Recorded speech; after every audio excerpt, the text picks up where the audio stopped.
Have you always wanted to connect with your spirit guides, but not sure how? In this video, I will give you 6 steps on how to connect with your spirit guides.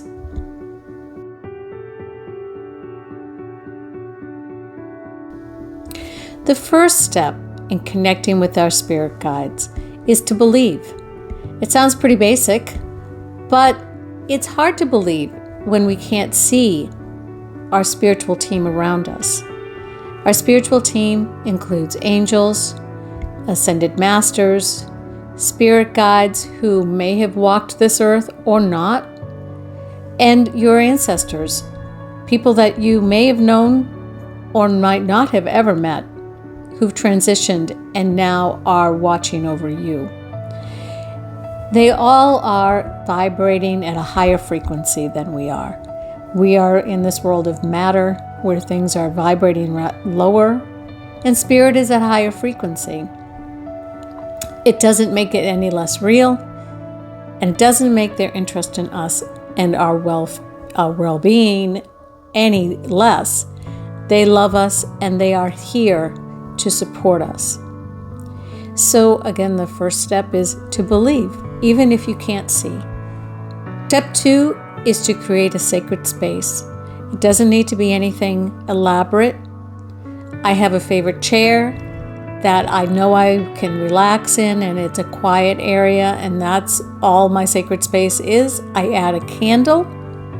Having the light is very symbolic, and it lends a certain vibration of that flame near you to the atmosphere. I also will have a crystal near me. Amethyst is my choice. If you are not someone who likes crystals, that's okay. I like to have that near me because crystals are vibrating. They give a certain feeling to the area, the atmosphere. Amethyst brings harmony, a harmonious vibration, and it's pretty. I like the color purple, so that's why I have it near me. But again, you don't need to add that. You're enough. You are the person, the soul that's of interest to your spiritual team, and they will be happy to come and communicate with you no matter what you're doing. But to be sitting in a sacred space that you have set up, that you know, okay, now I'm going to be calm and relaxed. Nobody's going to be disturbing me. This is my space. It's like having a conversation with a friend. Step 3 is to relax and to be open to hearing what Spirit has to say.